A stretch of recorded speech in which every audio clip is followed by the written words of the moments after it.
Try করে রাখা কি তুমি শর্মা লাইন কিছু নিবে শর্মা এই আস্তে মিষ্টি কম হয়ে আচ্ছা দিটা সিট করে দাও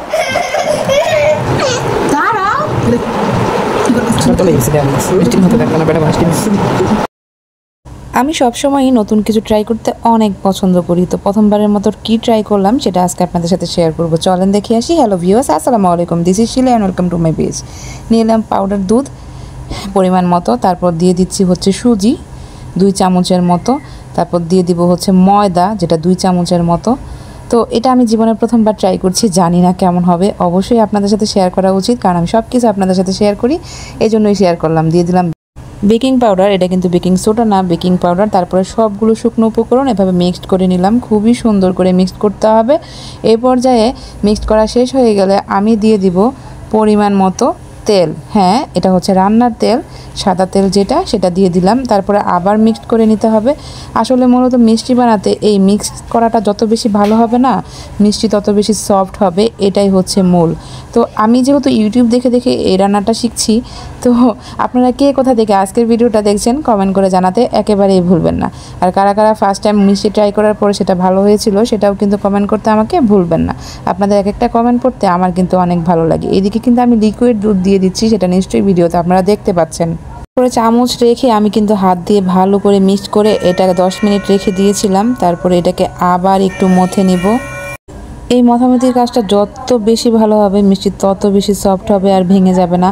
তো প্রথমবার মনে হলো যে একটু শক্ত হয়ে গেছে, আবার এটা দুধ দিয়ে কিছুক্ষণ রেখে দিয়েছিলাম। তারপরে এই পর্যায়ে দেখি যে এটা পারফেক্টলি হয়ে গেছে। তো এখন আমি মিষ্টি বানাতে চলে যাব।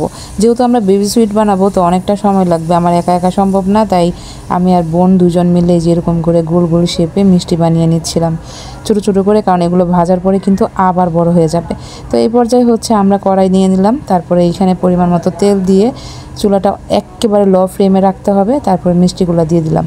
তো এই যে হাতের সাহায্যে এভাবে উল্টে উল্টে মিষ্টিগুলোকে প্রথমে ভেজে নিব। যেহেতু আমি 3-4টা কালার করব, তাই এক এক পর্যায়ে আমি মিষ্টিগুলোকে নামাবো। নিশ্চয়ই আপনারা ভিডিওতে সেটা দেখতে পারবেন। তো আজকের ভিডিওটা জুড়ে যারা ফেসবুক পেজ থেকে আছেন, প্লিজ পেজটা ফলো করে দিয়ে ভিডিওতে লাইক করে দিতে পারেন। আর যারা ইউটিউব চ্যানেল থেকে আছেন, চ্যানেলটা সাবস্ক্রাইব করে দিয়ে বেল বাটনে প্রেস করতে একেবারেই ভুলবেন না। আর ভিডিওর কোনো অংশ যদি আপনাদের একটু ভালো লাগে যায়, প্লিজ ভিডিওটা শেয়ার করে দিবেন, আপনাদের পরিবার এবং বন্ধুবান্ধবকে দেখার একটা সুযোগ করে দিবেন। এই তো বিভিন্ন কালারে 3 রকমের কালার আমি মিষ্টি নামিয়ে নিলাম। এবার হচ্ছে চিনির শিরা দিয়ে দিব, তাই পরিমাণ মতো পানি দিয়ে এরপর চিনি দিয়ে দিচ্ছি, একটা শিরা করে নিয়ে তারপর মিষ্টিগুলোকে জাল করে নিব। 5-10 মিনিটের মতো জাল করলেই কিন্তু মিষ্টিটা রেডি হয়ে যাবে। আর এই বেবি সুইট দিয়ে কিন্তু সরাসরি খাবো না, জর্দা রান্না করব, সেই রেসিপিটাও আপনাদের সাথে শেয়ার করব। আশা করছি পুরো ভিডিওটা জুড়ে আপনারা আমার সাথেই থাকবেন এবং পুরো রেসিপিটাতে আমার সাথেই থাকবেন। তো এই যে কালারটা কেমন আসছে সেটা কিন্তু কমেন্টে জানাতে ভুলবেন না।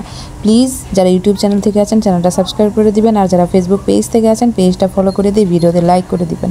তো এই যে এরকম চলে আসছে। এই পর্যায়ে হচ্ছে আমি পোলাও চাল নিয়ে নিয়েছিলাম, যেটা আধা ঘন্টা ভিজিয়ে রেখেছিলাম। তারপর তেজপাতা গরম মশলা দিয়ে চালটাকে সেদ্ধ করে নিলাম।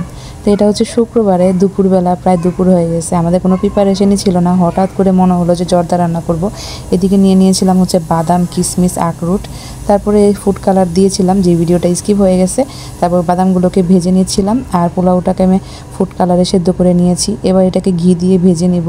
তো আমি আড়ঙের ঘি ব্যবহার করছিলাম। এবার এই যে চালটা দিয়ে এটাকে কিছুক্ষণ ভেজে তারপরে জাস্ট রান্না করে নিলে হয়ে গেল। যেহেতু এটা হাফ সেদ্ধ করে নামিয়ে নিয়েছি, প্রায় 90% সেদ্ধ করে ঠান্ডা করে নিয়েছিলাম আর কি পোলাও চালটা। যে ভিডিওটা স্কিপ হয়ে গেছে আবারও বলছি। তারপরে এখানে চিনি দিয়ে দিলাম, এটাকে ভালো করে কষিয়ে তারপরে হচ্ছে পাউডার দুধ দিয়ে দিলাম। এটাকে দমে রাখতে হবে বেশ কিছুক্ষণ। তারপরে দমে রাখার পরে এই যে দমে রাখার জন্য রেডি করছি আর কি। তারপর কিন্তু এটা পারফেক্টলি হয়ে যাবে। জাস্ট এবার একটা সার্ভিং ডিশে ঢেলে তারপরে হচ্ছে ঠান্ডা পর্যন্ত অপেক্ষা করতে হবে, কারণ জর্দা কিন্তু একটু ঠান্ডা ঠান্ডা খেতেই ভালো লাগে। তো বাদাম, কিশমিশ সব কিছু দিয়ে এটাকে আমি সুন্দর করে সাজিয়ে দিচ্ছিলাম, কারণ সাজানোর উপরে কিন্তু খাবারের অনেক কিছু নির্ভর করে। আজকের ভিডিওটা পুরো যারা ছিলেন সবাইকে অসংখ্য ধন্যবাদ। আল্লাহ হাফিজ।